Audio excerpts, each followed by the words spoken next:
Crossing into Cambodia wasn't just a passport stamp, it was a travel reality check I never saw coming. But Siem Reap totally flipped the script. Let me show you what happened.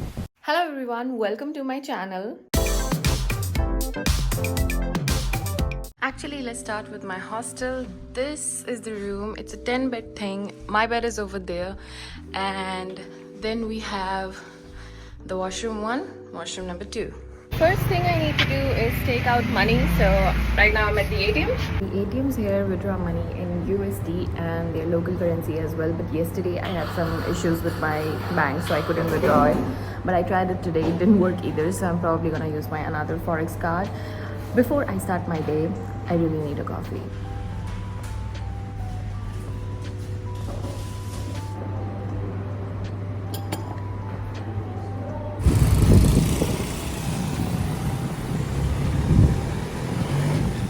Honestly, I don't have an agenda what I should do.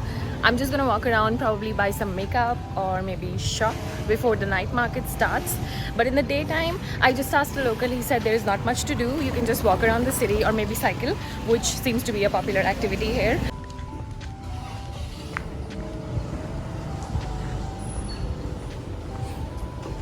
I actually can see a lot of Western people living here, not traveling, living here. And most of them are spotted in bars, literally all day.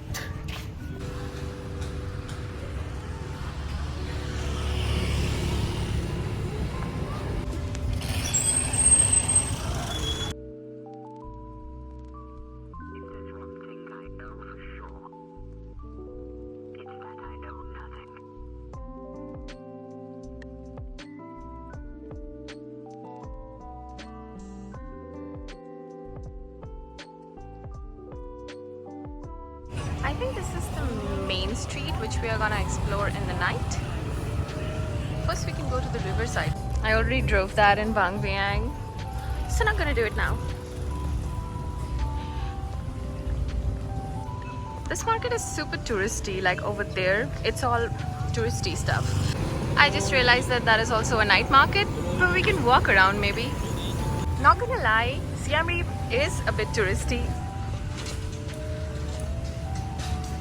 I think the local was right. There is not much to do in the morning. The streets are pretty, but I think it's more late in the night. When I came yesterday, it was so nice. I wonder if there are fishes in this. I think this is a hotel, but they have a similar structure. It's pretty. So another good thing about Siem Reap is that Grab works here.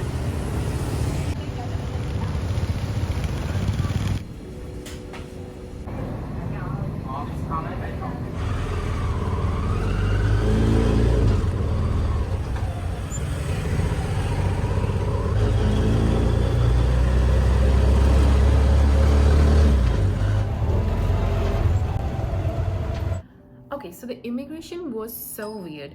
I had the e-visa, which I already got because I read a lot of reviews about the border before. So I just got the e-visa just in case. I also had bookings, which proves that I'm gonna leave their country in 3 weeks. So my minivan and the other minivan, they were all booked from the same tour company. So we were probably like 15 or 20 people going in the same direction because we were crossing the border from Pakse, Laos into Cambodia, Siem Reap. Nothing happened at the Laos place, but the Laos immigration officer actually asked for $2 bribe, which I also read about on the internet. So I was like, yeah, whatever. I didn't question it because everybody paid, so I paid as well. And they said that since you have an Indian passport, you might have issues at the Cambodian side of the border. Do you want to go in and check in and then come back if you don't get entry, so we don't have to exit you right now? And I'm like, I have an e-visa, it wouldn't be a problem. Also, it was like a 700-800 meter walk towards the other side of the border. So I just said it doesn't make sense to carry all my stuff from this side to other side and then get it and then come back for the exit stamp. When you enter, they give you the arrival cards which you have to fill with your names, passport details, entry, exit details, everything basically.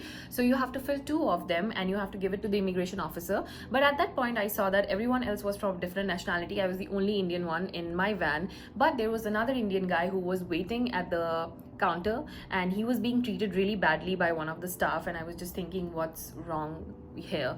But since I already read a lot, I was like, yeah, I kind of expected. So I went towards the other side because everyone else got the visa on arrival, but I already had e-visa, so I can just get stamped and go out and enter the country. That's what I thought. But then I went to the first counter and this girl is like, why are you traveling? I'm like, of course, tourism. And then she scanned my fingers and took my picture, but then she was not willing to stamp my passport. And I'm like, what just happened? Because for every other nationality, they just collected their passport all at once. It was like a stack of 10 passports and they just took it and stamped it and let them go. And my passport was held at the first counter, and I'm like, it was so strange and I felt so mad. Also, I was hungry since the morning and it was really hot, and also the behavior, it's just so bad. And then I waited for her to tell me what's up, and then she didn't speak much English. She's like, can you show me your hotels? How long are you staying in? Where? This, that. Asked me a lot of questions. Basically, I answered everything. I had all the bookings and I showed them. She's like, airdrop me. So I airdropped the files as well. And then she's like, when are you exiting our country? Then I showed her exit bus as well, which is from here to Vietnam. I showed her that as well. But then she's like, and then the lady on the next counter, she was just checking, like going through my passport, and she's looking at all the stamps from all these other countries. And at this point, I'm just like, do you not realize that I'm a tourist and you did not ask anything to anyone from other nationalities just because they are of a different race? Like, I just faced racism in Asia by Asians. Okay, she finally found the stamp from Delhi, which was my exit stamp, and then she's like, so do you have a return ticket to India? And I'm like, why does it matter when I'm going to India? I'm leaving your country in the next 3 weeks. That's what should matter to you. That's it, right? But no, she's like, let me ask my boss. And I'm like, okay, and you have to wait here. So I waited, but there were other people, like they were from UK. So these women, they were so nice. They were like, I'm gonna wait for you. And then they waited, but they were like so rude to them as well. They were like, no, you have to wait outside. Your passport is stamped. You can go, you can leave her. And I'm just like, we are together in the same van basically. And they just still stayed for me, but the immigration officer was like, no, you guys have to go. And then the tour company people were like, yeah, we will put you in a different bus and blah blah blah. It was a whole chaos because they just took 20 minutes with my passport inside the office chatting. I don't know what they're talking about. And then one of the guy comes to me and I'm like, listen.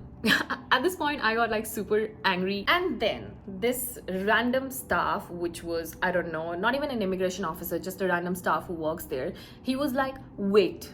And I'm like, okay, listen, why would I wait? Why is my passport being held after showing you every document in the world that you need from a tourist? I've showed you everything. You let everybody pass. You stamped all of their passport without asking anything just because they're white and just because I'm from Asia, like I'm from India. That's why you are asking me so many questions. What is your problem? And then he's like, no, wait. In a very like a, I don't know, just a rude gesture. And I'm just like, fine, there is no point fighting with them because I have to cross the border. And then I was just waiting. I think 10 minutes later, he's like, I'll ask my boss. And then he just goes and scrolls on TikTok on his phone. And I'm like, listen, where is your boss? And he's like, he'll come. Also, it was like probably like lunchtime or something, or they were just messing around with me. I really don't know what was happening. So the boss came after like 5 or 10 minutes, and then he could not speak English. So this staff was helping me translate like what I was saying. And I also showed him the documents as well. He asked me a million questions again. Where are you going next? Which are the countries? Why are you traveling? This, that. Do you have money? Show me your money. I also showed them money. Like I showed them like USDs in my account. Like, do I have money? Come on guys, I'm traveling. It was really annoying. I was not trying to be mean to them, but they were just doing casual racism to me at that point. And then finally he was like, and he just walked out, and I'm like, what just happened? And then I stood at the second counter and I'm like, can you really tell me what is happening? What is the problem? Let me show you the documents if you need anything. And I was just getting mad at this point. But then finally she stamped my passport. She was thinking a lot. She was like, and then she stamped my passport, written the dates and everything. And I was just like, thank you.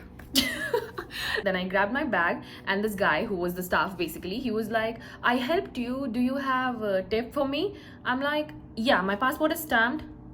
And I put it in my fanny pack, zipped it, and I'm like, thank you. and then I left.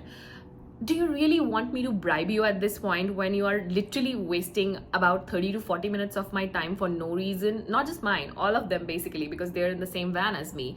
And you have the audacity to ask me for tip. Bribe, basically. No. Finally, when I reached the city, I really loved the vibe and the people were really nice. Let's talk about the journey from Pakse, Laos to Siem Reap, Cambodia.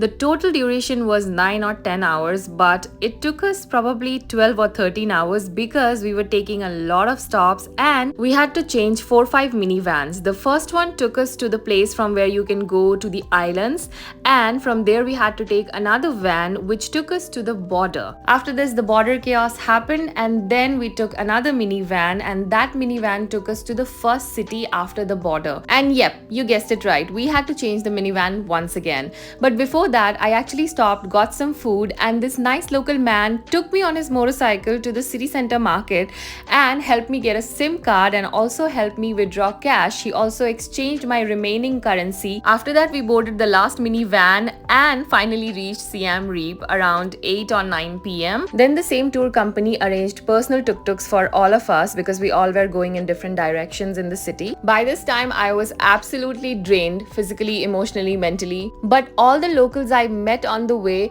were extremely nice. I mean, I forgot all about the immigration experience, which was pretty bad. But you know, they give a bad name to the country. But honestly, the country was lovely and the people were also lovely.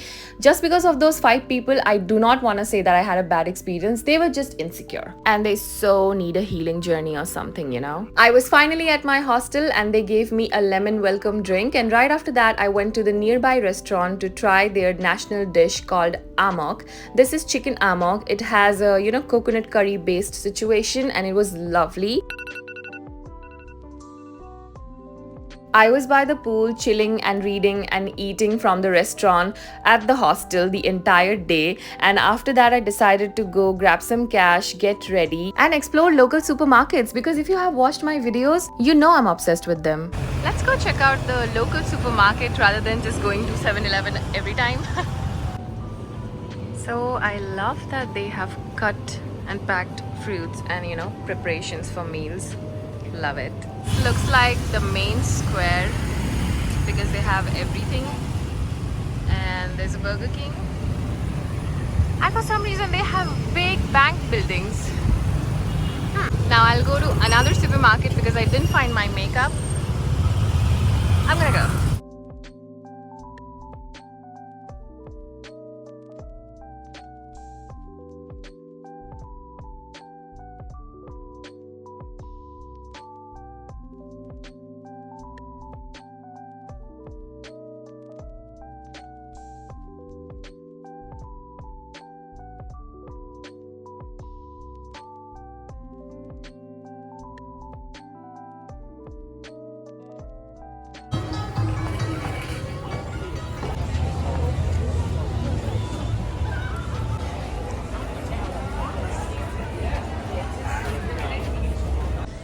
Night market inside which I didn't see.